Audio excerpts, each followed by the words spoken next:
اعوذ باللہ من الشیطان الرجیم بسم اللہ الرحمن الرحیم۔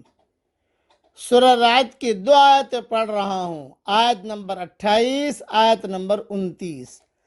الذین آمنوا وتطمئن قلوبهم بذکر اللہ، وہ لوگ جو ایمان لائے اور جن کے دل اللہ کی یاد سے مطمئن ہوتے ہیں۔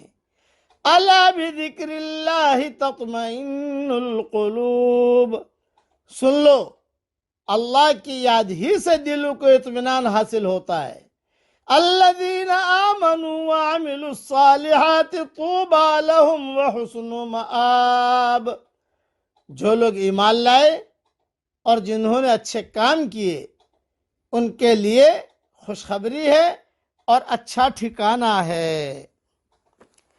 اللہ کے ذکر سے مراد عبادت ہے، تلاوت قرآن، نوافل اور دعا اور مناجات ہے، جو اہل ایمان کے دلوں کی خوراک ہے، یا اس کے احکام اور فرامین کی اطاعت اور بجا آوری ہے، جس کے بغیر اہل ایمان اور تقوی بے قرار رہتے ہیں، جس کے بغیر اہل ایمان و تقوی بے قرار رہتے ہیں۔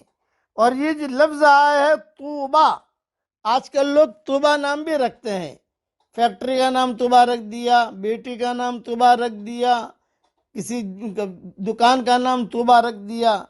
تو طوبہ کے کیا معنی ہے وہ سن لیجئے۔ طوبہ کے مختلف معنی بیان کیے گئے ہیں۔ نمبر 1 مثلا خیر، نمبر 2 مثلا حسنہ، نمبر 3 کرامت، نمبر 4 رشک، جنت میں مخصوص درخت یا مخصوص مقام وغیرہ۔ مفہوم سب کا ایک ہی ہے، یعنی جنت میں اچھا مقام اور اس کی نعمتیں اور لذتیں۔ اب ایک اہم نصیحت سن لیجئے کہ مومن کسے کہتے ہیں۔ مومن وہ ہے جو سورج کو دیکھے تو اس کی روشنی میں خدا کے نور کو پالے، وہ آسمان کی وسعتوں میں خدا کی لامحدودیت کا مشاہدہ کرنے لگے، وہ پھول کی خوشبو میں خدا کی مہک کو پائے اور پانی کی روانی میں خدا کی بخشش کو دیکھے۔ مومن اور غیر مومن کا فرق یہ ہے کہ غیر مومن کی نگاہ مخلوقات میں اٹک کر رہ جاتی ہے اور مومن مخلوقات سے گزر کر خالق تک پہنچ جاتا ہے۔ غیر مومن مخلوقات کے حسن کو خود مخلوقات کا حسن سمجھ کر انہی میں محو ہو جاتا ہے۔ مومن مخلوقات کے حسن میں خالق کا حسن دیکھتا ہے اور اپنے آپ کو خالق کے آگے ڈال دیتا ہے۔ غیر مومن کا سجدہ چیزوں کے لیے ہوتا ہے اور مومن کا سجدہ چیزوں کے خالق کے لیے ہوتا ہے۔ یہ بہت اہم بات میں نے عرض کر دی۔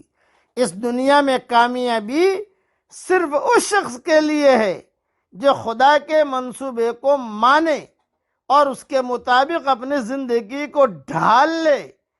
کیوں کہ دنیا کی تخلیق کرنے والا خدا ہے، نہ کہ کوئی انسان۔